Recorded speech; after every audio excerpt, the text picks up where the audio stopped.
Ende 2002 kam eine bis dahin vollkommen unbekannte Firma namens Cyclone Analogic mit diesem Gerät hier auf den Markt, der TT303 Bassbot, eine ziemlich authentische Kopie des Roland Synthesizers TB303, optisch total auf den Punkt getroffen, klangtechnisch genauso. Und damals wurde schon in der Bedienungsanleitung gesprochen von einem bald erscheinenden Drumcomputer namens TT606, wiederum eine Kopie des Roland Drumcomputers TR606. Und jetzt hat es viele Jahre gedauert und jetzt kommt plötzlich dieses Gerät hier auf den Markt. Und das gucken wir uns jetzt mal an.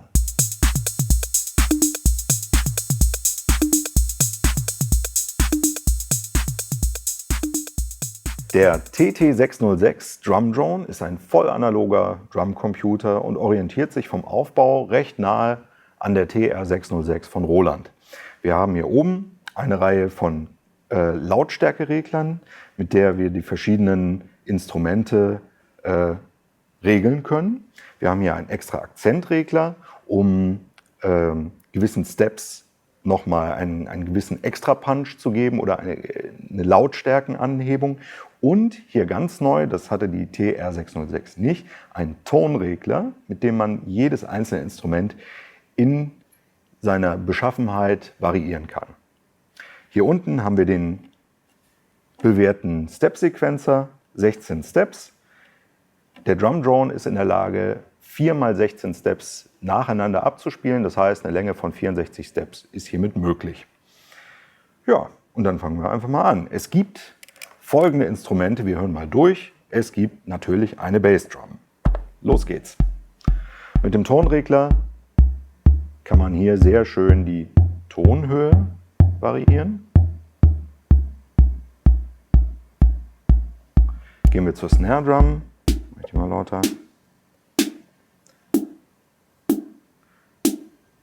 Hier kann man eine Art Snappy, also eine, wie soll man sagen, eine Knackigkeit der Snare Drum variieren. Dann gibt es die Toms. Hier habe ich die tiefe Tom.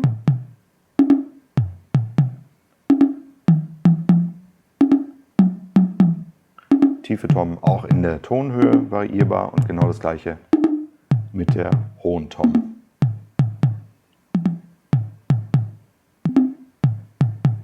Gehen wir zum Cymbal, zum Ride- oder Crashbecken. Hören wir auch, ist eine Variation des, ja, was mag es sein, eine Art, na, ein Filter ist es nicht, aber es klingt sehr viel heller und auch ein bisschen kürzer. Man hat bei dem Becken auch noch die Möglichkeit, über eine Shift-Funktion auch noch die Tonhöhe zu variieren. So. So finde ich es gut. So, dann kommen wir zu den Hi-Hats. Die Hi-Hats werden gleichzeitig programmiert. Das heißt, wenn ich hier, kann man ganz gut hören, die Tonhöhe sowohl der geschlossenen als auch der offenen Hi-Hat. Und wenn ich beispielsweise die offene Hi-Hat laufen lassen habe, kann ich durch den Tonregler quasi die Decay-Zeit der offenen Hi-Hat variieren. So. Werden beide Hi-Hats gleichzeitig gespielt, schneidet die kurze Hi-Hat die lange Hi-Hat ab. Das heißt, wenn ich jetzt hier, sagen wir mal, die kurze Hi-Hat rausnehme, hört man, die lange Hi-Hat wird lange ausgespielt. Und wenn ich jetzt die kurze mit reinnehme, schneidet diese die lange Hi-Hat wieder ab. So ist es. So, und dann haben wir jetzt hier noch die Rimshot und die Clap. Rimshot lässt sich variieren in der, ja, was ist das? Tonhöhe, vielleicht auch ein bisschen Decay dabei. Und die Clap wiederum auch von sehr kurz auf recht lang. So, und jetzt haben wir alles zusammen.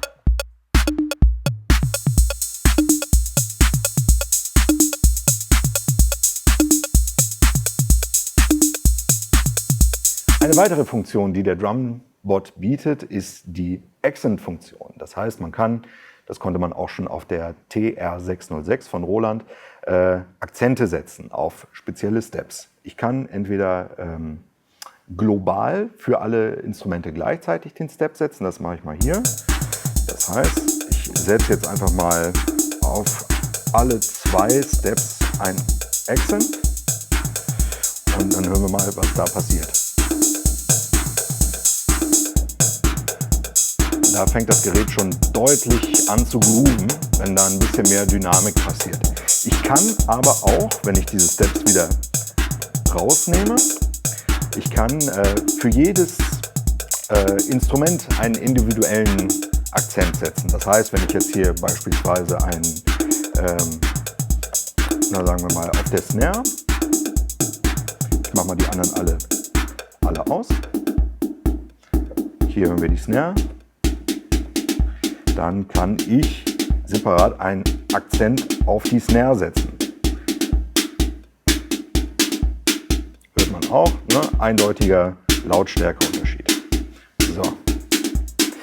Eine weitere Funktion, die das Gerät bietet, ist eine Roll-Funktion. Das heißt, man musste bei der TR606 relativ kompliziert mit der Taktlänge arbeiten und um 32.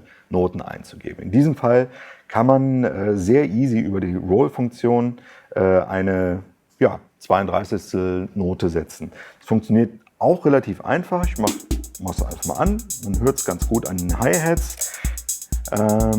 Die setze ich jetzt mal hier.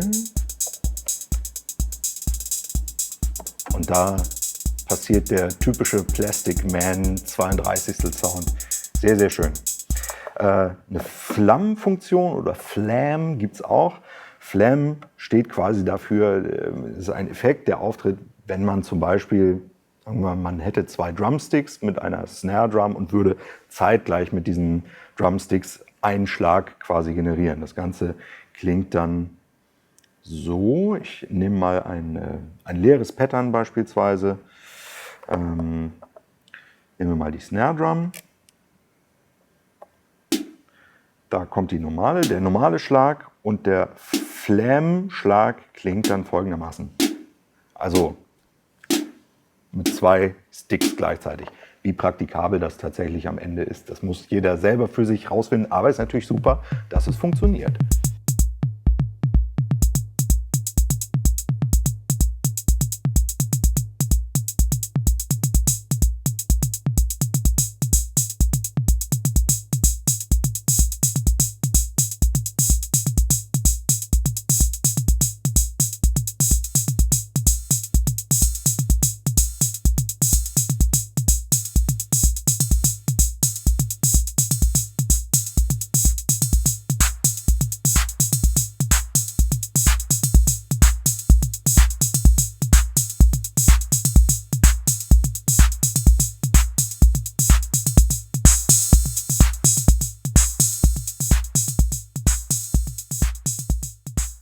Live-Spielen ist mit der TT606 eine ziemlich coole Angelegenheit, denn das Gerät bietet eine ganze Menge an Funktionen, um live seinen Sound ein bisschen zu variieren, andere Pattern abzuspielen und so weiter.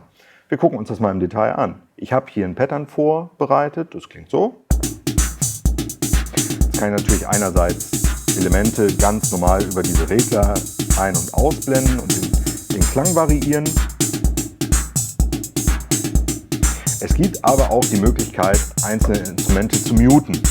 Das heißt, hier sehen wir alle Instrumente, die sind. Die blauen Instrumente werden gerade abgespielt und jetzt kann ich einfach einen Break machen zum Beispiel. Und kann jetzt in der Zeit hier an meinem Bassbot ein bisschen rumfummeln. Dann geht es gleich weiter.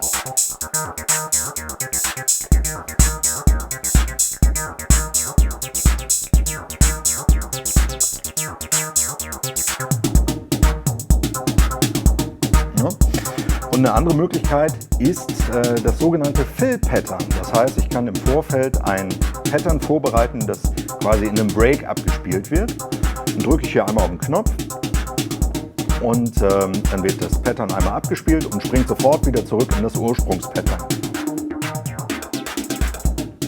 So klingt das Ganze. Können wir nochmal machen. Und schon bin ich wieder in meinem Ursprungspattern. Außerdem gibt es noch eine ganze Menge weitere Funktionen in der TT606, die man zum Teil auch schon aus der TT303 kennt. Zum Beispiel eine Mutate-Funktion, in der Variationen eines Pattern automatisch generiert werden. Es gibt eine Kits-Funktion, das heißt, man kann sich verschiedene Drum-Kits zusammenspeichern. Die sind natürlich jetzt nicht so wahnsinnig variabel, weil man letztendlich nur eine kleine Auswahl an Drum-Sounds hat. Aber die Einstellungen zu den einzelnen Sounds werden gespeichert.